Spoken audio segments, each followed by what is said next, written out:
Hello friends, good morning সবাইকে। দিনটা ছিল 30শে জুলাই, আমার বার্থডের দিন।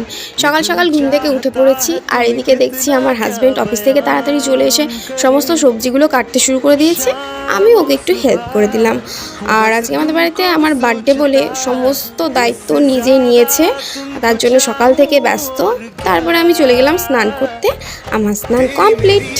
স্নান সেরে এসে আমি নতুন জামা পরে নিয়েছি। বার্থডে বলে কথা, নতুন ড্রেস পরবো না তা বললে হয়। আর এই ড্রেসটা দিয়েছে আমার মা, যদিও বা মা আসতে পারেনি, তার জন্য মনটা একটু খারাপই ছিল। আর এরপর বাইরে গিয়ে দেখি আমার বর সমস্ত কিছু নিজে হাতে আমার জন্য সাজিয়ে পরিবেশন করে দিয়েছে। আর আমিও গিয়ে বসে পড়লাম। দেখতেই পাচ্ছ কি সুন্দর করেও সাজিয়েছে। আমার হাজব্যান্ড আজকে অনেক ব্যস্ত ছিল, সারাক্ষণ আমার জন্য আজকে কাজ করেছে। আমি তো দেখে পুরো অবাক। তারপরে আমার শাশুড়ি মা আমাকে আশীর্বাদ করছিল, এরপর আমার শ্বশুরমশাই আশীর্বাদ করলো, তারপরে আমার দিদি মানে ননদ হচ্ছে, দিদি আশীর্বাদ করে নিল। আর এদিকে আমাকে সবাই হাসাচ্ছিল, দেখতেই পাচ্ছ সবাই আমাকে টাকা দিচ্ছে, গিফট দিচ্ছে। আর এদিকে আমার বর আমাকে কন্টিনিউ হাসিয়ে যাচ্ছে। এটা ছিল মর্নিং ব্লগ।